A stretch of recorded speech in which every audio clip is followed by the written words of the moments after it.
नागवंश।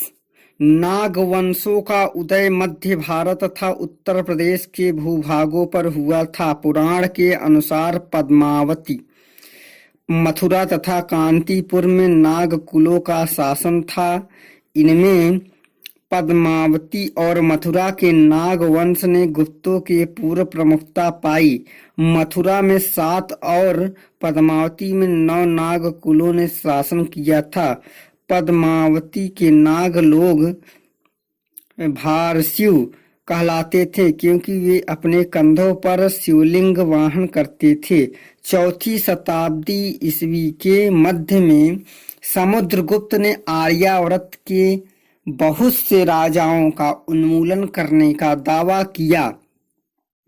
उनमें 2 नागवंशी थे, मथुरा का नागवंशी गणपति नाग और द्वितीय पद्मावती का भारस्यु शासक नागसेन।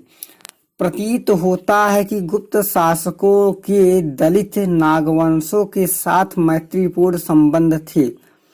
इनकी पुष्टि इस बात से होती है कि चंद्रगुप्त द्वितीय का विवाह कुबेर नाग से हुआ।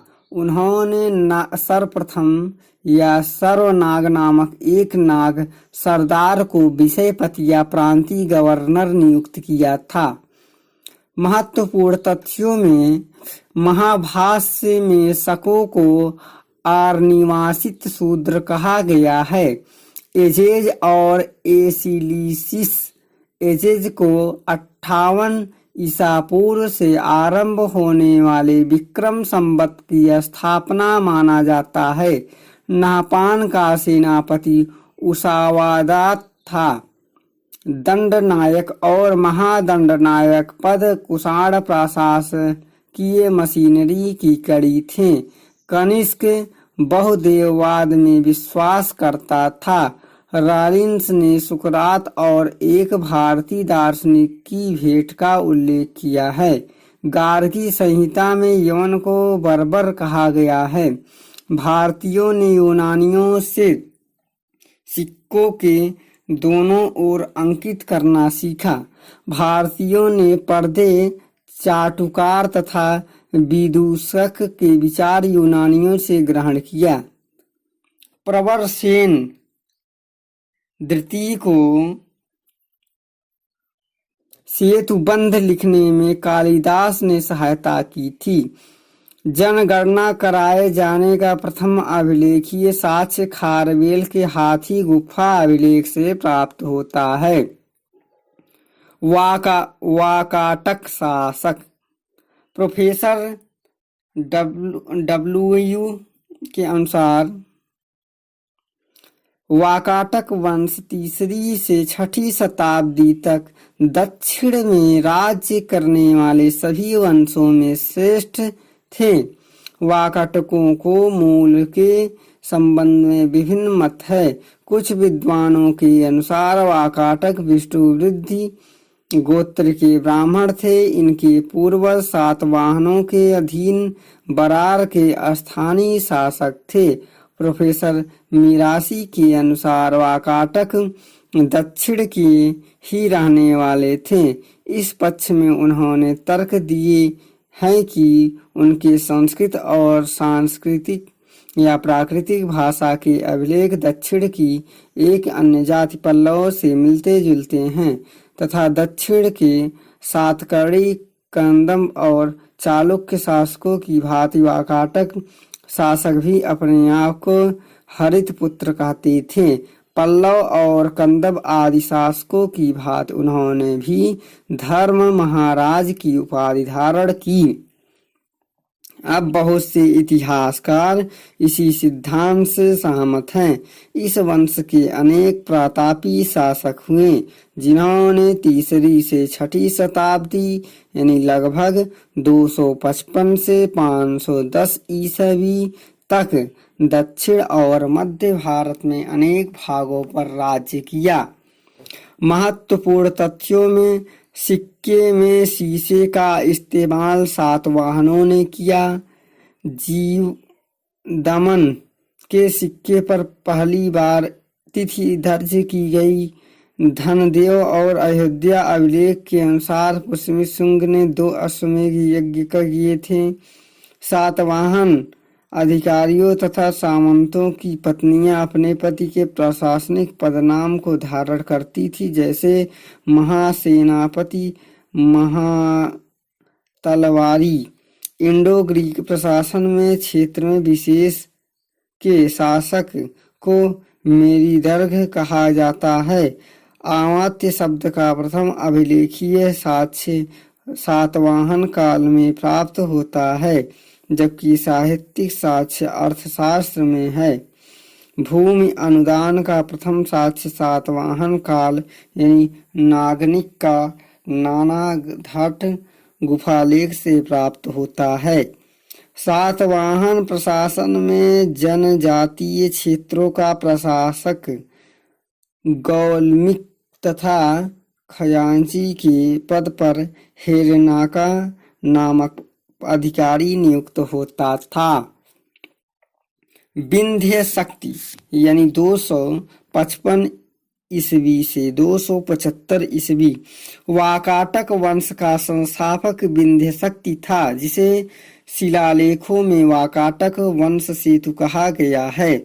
उसने सातवाहन शासकों की कमजोरी का लाभ उठाकर एक स्वतंत्र राजवंश स्थापित करने का प्रयास किया। दान और युद्ध दोनों में वह असाधारण था।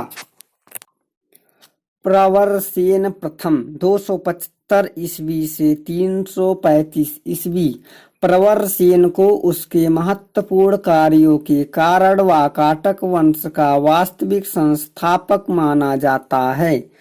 उसे सातों यज्ञ यानी अग्नियोष्टम, आप्तोर्यम, वाजपेय, ज्योतिष्टम, बृहस्पतिस्यु और षड्यक्ष तथा अश्वमेध यज्ञ करने का श्रेय प्राप्त है। उसने 4 अश्वमेध यज्ञ किए तथा सम्राट की उपाधि भी धारण की। सम्राट की उपाधि धारण करने वाला एकमात्र वाकाटक शासक था। उसने अपना राज्य नर्मदा तक बढ़ाया और पुंडरीक की राजधानी बनाया। रुद्रसेन प्रथम 335 ईस्वी से 360 ईस्वी गौतमी पुत्र प्रवरसेन का ज्येष्ठ पुत्र की अपनी पिता के शासन काल में मृत्यु हो गई, अतः प्रवरसेन प्रथम को बाद उसका पौत्र रुद्रसेन प्रथम राजा बना। संभवतः इलाहाबाद प्रशस्ति में वर्णित रुद्रसेन या रुद्रदेव वह ही है। उसने समुद्रगुप्त के विरुद्ध 8 अन्य राजाओं के साथ एक संगठन का नेतृत्व किया तथा पराजित होने पर उसे मध्य प्रदेश के क्षेत्र के से हाथ धोना पड़ा और इस प्रकार वाकाटक राज्य थोड़े काल के लिए दक्षिण तक ही सीमित रहा। पृथ्वीसेन प्रथम 360 ईस्वी से 385 ईस्वी रुद्रसेन प्रथम के उत्तराधिकारी पुत्र पृथ्वीसेन प्रथम ने कुंदल प्रदेश यानी दक्षिणी महाराष्ट्र को विजित किया। इलाहाबाद प्रशस्ति में उसे कुंदलेंद्र कहा गया है।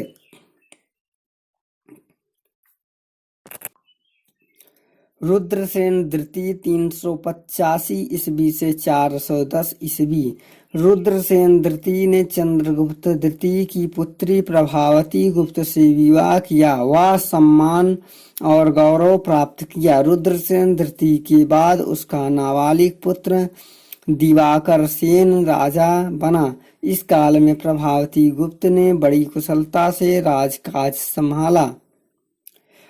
प्रवरसेन द्वितीय 410 ईस्वी से 440 ईस्वी दिवाकर सेन के पश्चात उसके भाई दामोदर सेन ने राजा बनकर प्रवरसेन द्वितीय को उपाधि धारण की। उसने प्रवरपुर नामक एक नई राजधानी बनाई। नरेंद्र सेन यानी 440 ईस्वी से 460 ईस्वी उसने संभवतः उत्तर और पूर्व में कुछ प्रदेशों को विजित किया। अब है पृथ्वी सेन द्वितीय यानी 460 ईस्वी से 480 ईस्वी। एक अभिलेख में पृथ्वी सेन द्वितीय को वंश के खोए हुए भाग्य को बनाने वाला कहा गया है। उसने पद्मपुर को राजधानी बनाया। उसे बस्तर के नल वंश तथा अपने वाकाटक शासकों से भी संघर्ष करना पड़ा। नल शासकों के विरुद्ध उसने सफलता प्राप्त की, लेकिन वत्स गुल्म शाखा के हरिसेन नामक शासक ने 480 ईस्वी में पराजित हुआ। इस प्रकार वाकाटकों का मुख्य शाखा का 480 ईस्वी में अंत हुआ। वाकाटक कालीन धर्म। वाकाटक शासकों को हिंदू धर्म तथा ब्राह्मण कुल का बताया जाता है। उन्होंने वैदिक यज्ञों को प्रोत्साहन दिया। प्रवरसेन प्रथम ने 7 वैदिक यज्ञ व 4 अश्वमेध यज्ञ किए। वे शिव के शक्ति भक्त थे, जिसके लिए उन्होंने अनेक मंदिरों का निर्माण भी किया, उपासना भी करने लगे। वाकाटक शासक बहुत ही प्रतापी व दानी थे। यद्यपि वे कट्टर ब्राह्मण थे, परंतु उनकी महानता इस बात में है कि वे अन्य धर्मों के प्रति भी बड़े उदार थे।